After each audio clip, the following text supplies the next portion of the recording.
سلام دوستان، وقتتون بخیر.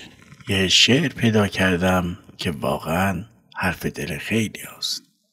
نباید خیلی به حرف مردم اعتماد و اعتقاد داشته باشی، چون هر کسی حرف خودش میزنه. این داستان پسری است که عاشق دختری میشه، ولی مردم درباره دختر حرفای خیلی بدی میزنن و ادامه ماجرا که با هم میشنویم.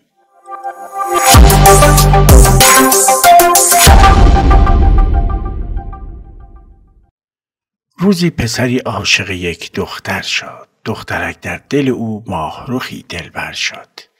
گفت در شهر که عاشق شدم جانانه، عاشق دخترک ماهرخ این خانه. دخترک را همگان هرزه خطابش کردند، در دل پاک پسر سخت خرابش کردند. پسر آن لحظه به حال دل خود زار گریست، بهر آن دختر بیچاره بدکار گریست. راه کج کرد و با شیخ به دیدار نشست.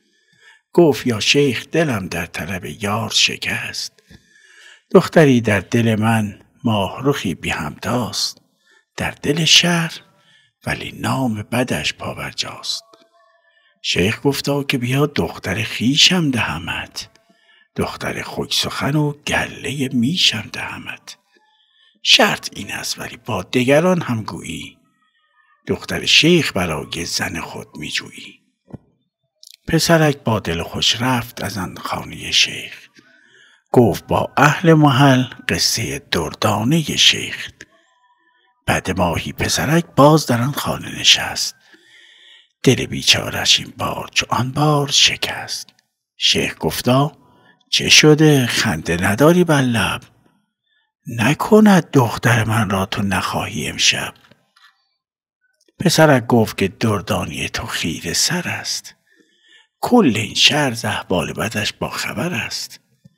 شیخ خندید و او گفت بیا جان دلم، دختری نیست در این خانه که من بر تو دهم.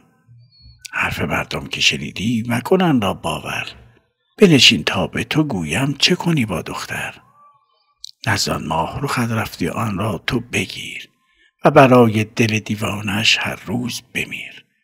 حرف مردم بشنو گوش مکن جان پدر، خود رها کن ز اراجیف چنین مردم خر.